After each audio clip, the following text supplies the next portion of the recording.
কিছু কিছু অনুভূতি থাকে যেগুলো শব্দে বাঁধা যায় না, শুধু নীরবে বয়ে চলে, ঠিক অজানা কোনো নদীর মতো। তুমি জানো না, তোমার এক ঝলক হাসি আমার দিনটাকে কেমন করে বদলে দেয়। তুমি জানো না, ভিড়ের মাঝেও আমি কিভাবে শুধু তোমাকেই খুঁজে ফিরি।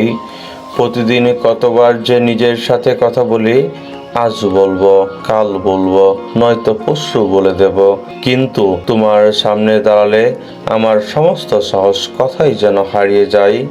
শব্দগুলো বুকের ভেতরেই আটকে থাকে, আর আমি শুধু চুপচাপ তোমাকে দেখি, যেন তুমি কোনো গল্পের চরিত্র আর আমি সেই গল্পের নীরব পাঠক।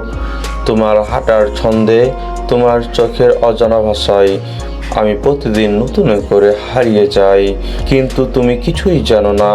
জানো না, তুমি কারো অদেখা স্বপ্ন হয়ে উঠেছ।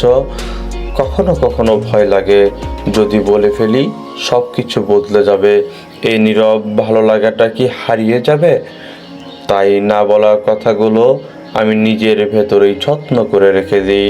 তবুও গভীর কোনো এক রাতে নিজের মনকে চুপি চুপি বলি, একদিন বলবো, একদিন ঠিক বলবো। সেদিন হয়তো পৃথিবীটা একটু অন্যরকম হবে, হয়তো তুমি শুধু শাকিলা থাকবে না, হয়ে উঠবে আমার বলা এক গল্পের সবচেয়ে সুন্দর নাম। কিন্তু আজ, আজ তুমি শুধু আমার নীরব ভালোবাসা, যার কোনো শব্দ নেই, তবুও যার গভীরতায় আকাশ ছোঁয়া যায়।